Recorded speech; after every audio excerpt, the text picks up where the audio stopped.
আমি একদম স্ট্রেট ডান দিকে যাচ্ছি। মানস ভট্টাচার্য, আপনাকে দিয়ে শুরু করছি শুধু একবার।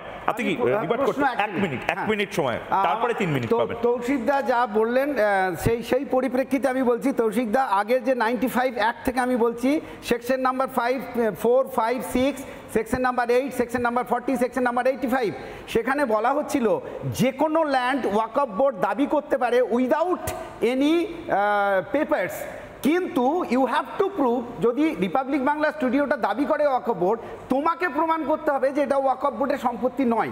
সেইটাকে চেঞ্জ করে অ্যামেন্ডমেন্টে বলা হচ্ছে section 3, no person shall create a waqf unless the lawful owner of the property, অর্থাৎ ওয়াকফ বোর্ড প্রপার কাগজ দেখিয়ে দাবি করতে পারে।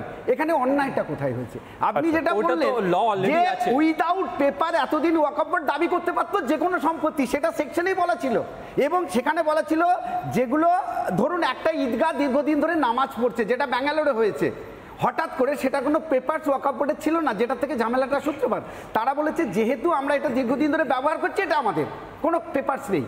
2005-এ তাজমহলের যে কেস হয়, যেটা সুপ্রিম কোর্টে পেন্ডিং আছে, তারা বলেছে আপনি পেপারস দিন যে তাজমহল শাহজাহান ওয়াকফ বোর্ডকে কবে দান করেছিল, সেই পেপারস এখনো দিতে পারেনি, এইটাকে আটকানো হচ্ছে। আপনি যেটা বললেন যে এটা কিন্তু খুব মারাত্মক কিছু কিছু জিনিস, মানে আজ হঠাৎ করে আমি যে জায়গায় দাঁড়িয়ে রয়েছি সেখানে যদি দাবি ওঠে যে এটা তো ময়ূক যেখানে দাঁড়িয়ে রয়েছে এটা ওয়াকফ প্রপার্টি, এটা ময়ূকের প্রমাণ করার দায় যে না না আমি এটা আমার জমিতে দাঁড়িয়ে নেই, আমি ওয়াকফের জমিতেও দাঁড়িয়ে নেই, আমি অন্য কারোর থার্ড পার্টির জমিতে দাঁড়িয়ে আছি, বা হয়তো না না ওয়াকফের জমি নয়, এটা আমার ব্যক্তিগত বাপ ঠাকুরদার জমি। মানে এটা একটা খুব বড় ভয়ের বিষয় হয়ে যাচ্ছে যে কোনো সময় যে কোনো জায়গাতে। একটু যদি বলেন, আপনার কাছে সময় 3 মিনিট। একদম সাধারণ বলছি, খুব সহজ কেন এটা সহজ করে বোঝার জন্য বলছি যে what is Waqf. Waqf and দেবোত্তর সম্পত্তি ইজ সেম। আমরা জানি আমাদের দেবোত্তর সম্পত্তি হয় ঈশ্বরের নামে, যেটা তৌশিফদা বললেন সেটা, কিন্তু তার প্রপার পেপারস থাকে। 1923-তে প্রথম ওয়াকফ আসে, 1400 বছর ধরেই ওয়াকফ সম্পত্তি আছে, ওয়াকফ সম্পত্তি থাকবে, এ নিয়ে আমাদের কোনো সন্দেহ নেই যে আল্লাহর নামে কেউ যদি সম্পত্তি দান করে। বাট হোয়াট ইজ শরিয়াত সে, শরিয়াতে বলা হচ্ছে যে সেই সম্পত্তি ওয়াকফ সম্পত্তি হতে পারে, উইথ রেফারেন্স আমি বলতে পারি যে কোরআন শরিয়ার বিরোধী হচ্ছে ভারতবর্ষের ওয়াকফ বোর্ড। ভারতবর্ষের ওয়াকফ বোর্ড সংবিধান বিরোধী। দুটোই বলছি কেন। শরিয়াতে বলছে কেবলমাত্র নিজে যে সম্পত্তি অর্জন করবেন, কেবলমাত্র আপনি সেই সম্পত্তি আল্লাহর নামে দান করতে পারবেন। ভারতবর্ষের যে 8,70,000 একর সম্পত্তি আছে, তার মধ্যে 6 লক্ষ হেক্টর নিয়ে নিয়ে ডাউট আছে যে সেই সম্পত্তিগুলো নিজেদের অর্জিত সম্পত্তি নয়। সো ইট ইজ শরিয়া এবং কোরআনের বিরোধী।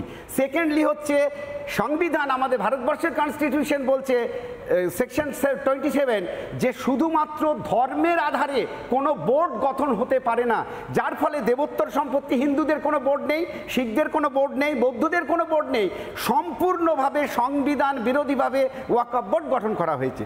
এইবার তফাৎটা কোথায় কোথায় হয়েছে? 1923-তে শিয়া সুন্নিদের সম্পত্তির যখন দ্বন্দ্ব লাগে তখন ওয়াকফ বোর্ড গঠন হয়। 1954 সেটাকে অ্যামেন্ডমেন্ট করা হয় যে সেটা কিভাবে হতে পারে। তারপরে আবার 1995-এ মূল সর্বনাশটা করা হয়, সেখানে এমন অনেক কিছু অধিকার ঢুকিয়ে দেওয়া হয়, যেমন ডিএম আন্ডার ওয়াকফ বোর্ড, অর্থাৎ ডিএম ওয়াকফ বোর্ডের মেম্বারদের কথা শুনতে বাধ্য। কীরকম কথা শুনতে বাধ্য? উত্তরপ্রদেশে চন্দ্রশেখর আজাদ পার্ক, সেটা ডিএমকে বলেছিল খালি করে দিতে হবে ওয়াকফ বোর্ড, এবং ডিএম তাদের কথা শুনতে বাধ্য ছিল। একইভাবে ভেট দ্বারকা গুজরাটের ওয়াকফ সম্পত্তি ঘোষণা করে দিল, এবং এগুলোর উইদাউট প্রমাণ, সেইগুলোই বারবার বলা হয়েছিল, যেটা নিয়ে আশঙ্কা ছিল। এবার চেঞ্জ কি হচ্ছে? চেঞ্জ হচ্ছে সেটা হচ্ছে পুরো ব্যাপারটাকে লিগালি করার চেষ্টা চলছে, অ্যামেন্ডমেন্ট হচ্ছে। এমন নয় যে এর আগে কোনো দিন অ্যামেন্ডমেন্ট হয়নি, এর আগে বহুবার এই কাজ করা হয়েছে প্রয়োজন অনুসারে। সেখানে সেকশন 3-তে বলা হয়েছে যে যা কিছু হবে which is legal that is Waqf property, কোনো সন্দেহ নেই। সেখানে বলা হয়েছে যে ওয়াকফের যে নিয়ম, যে তার যে সম্পত্তি সেটা শুধুমাত্র ধর্মীয় কারণে ব্যবহার করতে হবে, purely religious purpose, charitable purpose and any other purpose. এই রকম 44টা চেঞ্জ করা হচ্ছে।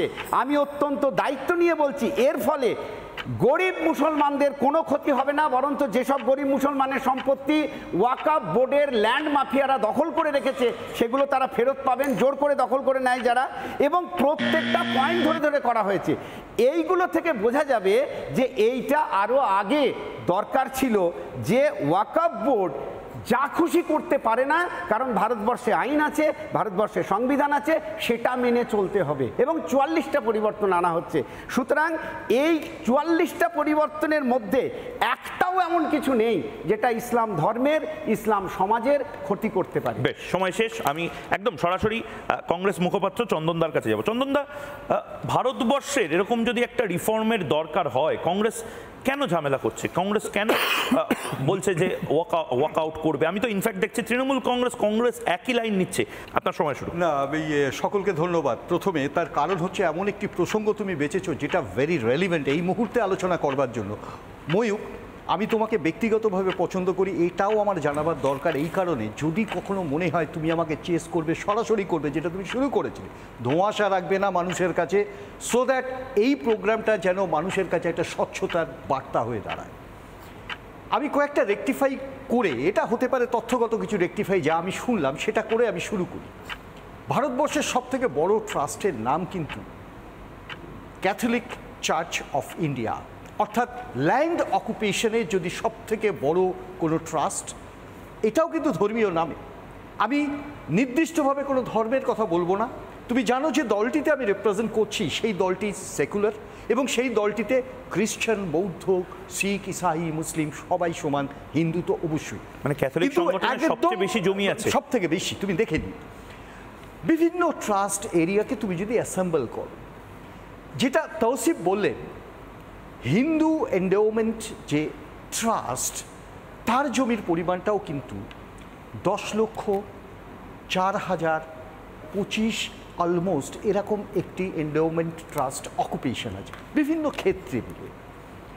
তৃতীয় বিগেস্ট তো অবশ্যই এটা, যদি ধর্মীয় ট্রাস্টের কথা বলি, এবং সেই সংখ্যাটা তোমরা 8,64,000 সম্ভবত, ওটাও রেকটিফাইড হবে কারণ তার থেকেও একটু বেশি, 9,40,000 9.4 মিলিয়ন একর্স। ইন্টারেস্টিং ফ্যাক্ট হচ্ছে যে আমরা যখন হাফ ট্রুথ না, আমাদের অনেক সময় স্ট্যাটিস্টিক্যাল যে ভুলগুলো হয় তাতে ধারণাগত একটা অবস্থান হয়ে দাঁড়ায়। এখন প্রশ্নটা হচ্ছে, আমি অবশ্যই চাই যে এই অ্যাক্টে যদি কোথাও মনে হয় অ্যামেন্ডমেন্ট দরকার আছে করো, কিন্তু কোথায় করবে অ্যামেন্ডমেন্ট? প্রথম প্রশ্নটা হচ্ছে, যে কোনো জায়গায় যে কোনো অবস্থাতে অ্যামেন্ডমেন্টের প্রয়োজন থাকতেই পারে, কোর্ট মনিটর করতে পারে। তুমি জানো আমাদের পৃথিবীটা, আমাদের দেশটা একটা ইউনিক দেশ যেখানে সুপ্রিম কোর্টের মতো একটা অবজারভেশন, এবং তাকে মান্যতা দেয় সব রাজনৈতিক দল, এবং সেই মান্যতাতে একটা দেশ বা সমাজ গঠিত হয়। বিভিন্ন সময় হয়তো বিভিন্ন ধারণা তৈরি হয়, কিন্তু হয়তো মনে হয় যে এটা বিশ্বাস অবিশ্বাসের প্রশ্ন আছে, সেটা কোনো একটি মন্দিরকে ঘিরে সুপ্রিম কোর্টের রায়কে হতে পারে। আবার কোথাও ওই শবরীমালা টেম্পলে মহিলা প্রবেশ করবেন কিনা সুপ্রিম কোর্টের রায়কে ওভাররুল করতে পারে। ধর্মীয় অবস্থান, ধর্মীয় মুভমেন্ট কেন হবে, সুপ্রিম কোর্টের রায়ের বিরুদ্ধেও যাওয়া যেতে পারে, এবং যেটা এখনো পর্যন্ত ইমপ্লিমেন্ট করা যায়নি সুপ্রিম কোর্টের রুলিং এবং ভার্ডিক্ট থাকা সত্ত্বেও। নানা ধরনের কন্টেন্ট দেখার জন্য লাইক করুন, শেয়ার করুন আমাদের ফেসবুক পেজ, সাবস্ক্রাইব করুন আমাদের ইউটিউব চ্যানেল। পাশাপাশি অন্যান্য ব্রেকিং নিউজের জন্য অবশ্যই চোখ রাখুন রিপাবলিক বাংলায়।